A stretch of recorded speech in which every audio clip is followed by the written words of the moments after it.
Delhi lieutenant governor Najeeb Jung తన పదవికి రాజీనామా చేశారు. రాజీనామా లేఖను కేంద్ర ప్రభుత్వానికి పంపించినట్లు లెఫ్టినెంట్ గవర్నర్ కార్యాలయం ప్రకటించింది. అయితే నజీబ్ జంగ్ రాజీనామా ఇప్పుడు పాలిటిక్స్ లో హాట్ టాపిక్ గా మారింది.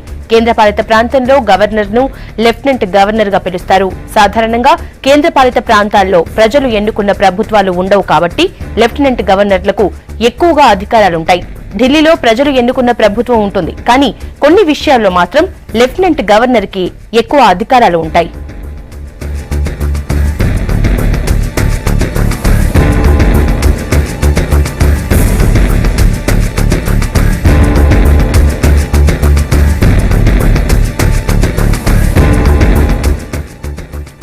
నజీబ్ జంగ్ కేజ్రీవాల్ నేతృత్వంలోనే ఆప్ సర్కార్ అధికారంలోకి వచ్చాక ప్రతిరోజు వార్తల్లో ఉంటున్న పేరు. అంతకుముందు 2013లోనే ఆయన ఢిల్లీ లెఫ్టినెంట్ గవర్నర్ గా బాధ్యతలు స్వీకరించారు. కానీ పెద్దగా బయట కనిపించలేదు. ఆప్ సర్కార్ బాధ్యతలు చేపట్టాక అసలు వార్ మొదలైంది. మొదటిసారి 49 రోజుల పాటు కేజ్రీవాల్ ప్రభుత్వం ఉన్నప్పటి నుంచే ఇద్దరి మధ్య విభేదాలు మొదలయ్యాయి. కేజ్రీవాల్ పంపిన జన్ లోక్పాల్ బిల్లును తిప్పి పంపారు నజీబ్. రెండోసారి ఆప్ సర్కార్ వచ్చాక పరిస్థితి మరింత దిగజారింది. ఇద్దరి మధ్య సంబంధాలు మరింత దెబ్బతిన్నాయి.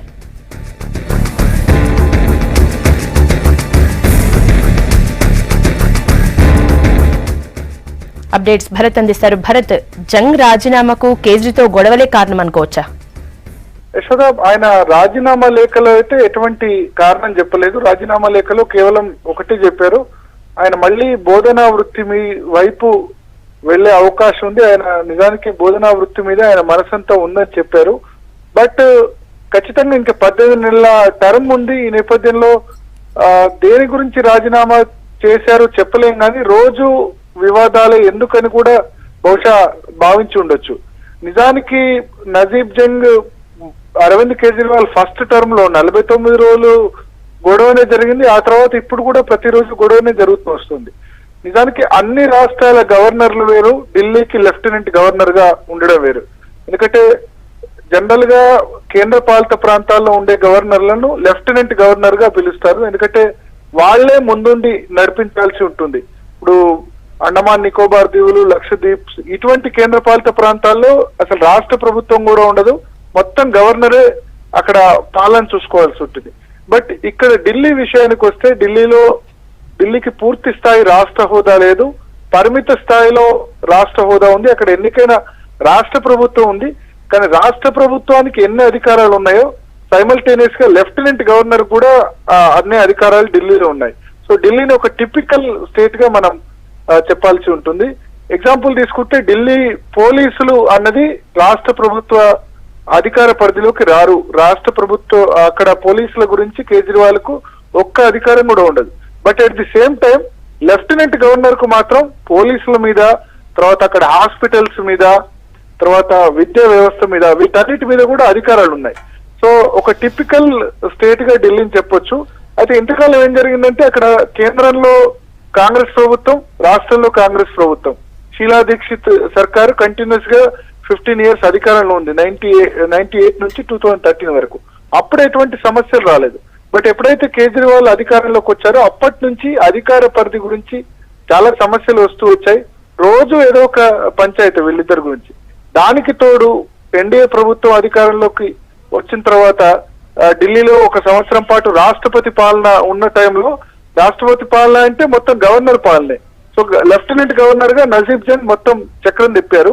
కానీ రెండోసారి అరవింద్ కేజ్రీవాల్ 2015 ఫిబ్రవరిలో అధికారంలోకి వచ్చిన తర్వాత దాదాపు ఈ 2 years గా రోజు ఏదో ఒక పంచాయతీ నడుస్తూనే ఉంది వీళ్ళిద్దరి మధ్య.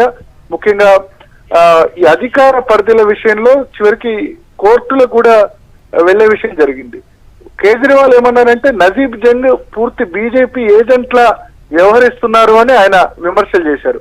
గతంలో ఫస్ట్ టర్మ్ లో ఉన్నప్పుడు కూడా యూపీఏ హయాంలో ఈయన గవర్నర్ గా నియమితులయ్యారు. నిజానికి నజీబ్ జంగ్ ను గవర్నర్ గా నియమించింది యూపీఏ టైంలో. అప్పుడు కూడా కేజ్రీవాల్ కు 49 days సీఎం గా ఉన్నప్పుడు అప్పుడు కూడా ఆయనకు మధ్య డిఫరెన్స్ ఉండేది. జన్ లోక్పాల్ బిల్లు గురించి వీళ్ళిద్దరు దీన్ని జన్ లోక్పాల్ బిల్లును ఆమోదిస్తే దాన్ని తిప్పి కూడా పంపించారు lieutenant governor Najeeb Jung. So ఈ నేపథ్యంలో కోర్టు దాకా కూడా వెళ్ళింది. ఢిల్లీ హైకోర్టులో నిజానికి కేసు నజీబ్ జంగ్ ఫేవర్ లో వచ్చింది. కేజ్రీవాల్ సర్కార్ ఛాలెంజ్ చేసింది అధికార పరిధుల విషయంలో, బట్ ఢిల్లీ హైకోర్టు మాత్రం ఈ రాజ్యాంగం ప్రకారం ఇది పూర్తి స్థాయి రాష్ట్ర హోదా లేదు కాబట్టి లెఫ్టినెంట్ గవర్నర్ కే అధికారాలు ఉండాలని చెప్పింది. అయితే దీన్ని సుప్రీంకోర్టులో కేజ్రీవాల్ సర్కార్ ఛాలెంజ్ చేసింది. సుప్రీంకోర్టులో హియరింగ్ ఇంకా నడుస్తుంది. కానీ లేటెస్ట్ అబ్జర్వేషన్ ఒక వారం రోజుల క్రితం సుప్రీంకోర్టు కీలకమైన వ్యాఖ్య చేసింది. అదేంటంటే ఇప్పుడు అరవింద్ కేజ్రీవాల్ సర్కారు ఎన్నికైన ప్రభుత్వం, ప్రజల చేత ఎన్నికైన ప్రభుత్వం, ప్రజల చేత ఎన్నికైన ప్రభుత్వానికి ఎంతో కొంత అధికారం ఉండాలి కదా అంటూ కామెంట్, ఓరల్ కామెంట్ మాత్రమే చేసింది, ఇదేం జడ్జిమెంట్ కాదు. బట్ మళ్ళీ హియరింగ్ జనవరిలో ఉంది. ఈలోగానే నజీబ్ జంగ్ రాజీనామా చేశారు. ఆయన మాత్రం ఎటువంటి కారణం చెప్పట్లేదు. రాజీనామా లేఖలో ఒకటే స్పష్టంగా పేర్కొన్నారు, ప్రధాని మోడీకి కృతజ్ఞతలు, ఢిల్లీ ప్రజల కృతజ్ఞతలు, ఈ 2 సంవత్సరాలుగా కోఆపరేట్ చేస్తున్న అరవింద్ కేజ్రీవాల్ కృతజ్ఞతలు అని చెప్పి మళ్ళీ ఆయన అకాడమిక్స్ వైపు వెళ్లేందుకు మొగ్గు చూపుతానన్నారు. ఆయన గతంలో ఐఏఎస్ అధికారిగా ఉన్నారు. ఆ తర్వాత 2009 నుంచి 2013 వరకు దేశంలోనే ప్రముఖ యూనివర్సిటీ అయిన జామియా మిలియా ఇస్లామియా యూనివర్సిటీ వీసీగా కూడా ఉన్నారు. సో మళ్ళీ బోధనా వృత్తి వైపు వెళ్తాను అని మాత్రమే రాజీనామా లేఖలో పేర్కొన్నారు. కానీ గత కొద్ది కాలంగా ఆయన ఈ ఆప్షన్ ను పరిశీలిస్తున్నట్టు తెలుస్తుంది. ఎందుకు ఈ రోజు వివాదాలు, రోజు గొడవలు అని. సో మొత్తానికి కేంద్ర ప్రభుత్వం ఇప్పుడు ఆమోదిస్తుందా? రాజీనామాను పంపించారు, కానీ జనరల్ గా ఆయన నిర్ణయం తీసుకున్న తర్వాత కేంద్ర ప్రభుత్వం ఆయన్ను మళ్ళీ కన్విన్స్ చేసేందుకు ప్రయత్నిస్తుందా, రాజీనామాను ఆమోదిస్తుందా అన్నది చూడాల్సి ఉంది. రాజీనామా ఆమోదించేందుకు ఎక్కువ అవకాశాలు ఉన్నాయి. ఎందుకంటే నజీబ్ జంగ్ కూడా రాజీనామాను వెనక్కి తీసుకునే అవకాశాలు అయితే మనకు కనబట్లేదు. బాగా ఆలోచించి ఆయన రాజీనామా చేశారనిపిస్తుంది. ఎందుకంటే ఇంకా 18 నెలల టెన్యూర్ కూడా ఉంది ఇంకా ఆయనకు. సో ఈ నేపథ్యంలో కేంద్ర ప్రభుత్వం ఏ విధంగా వ్యవహరిస్తుందో అన్నది చూడాల్సి ఉంది. Thank you Bharat.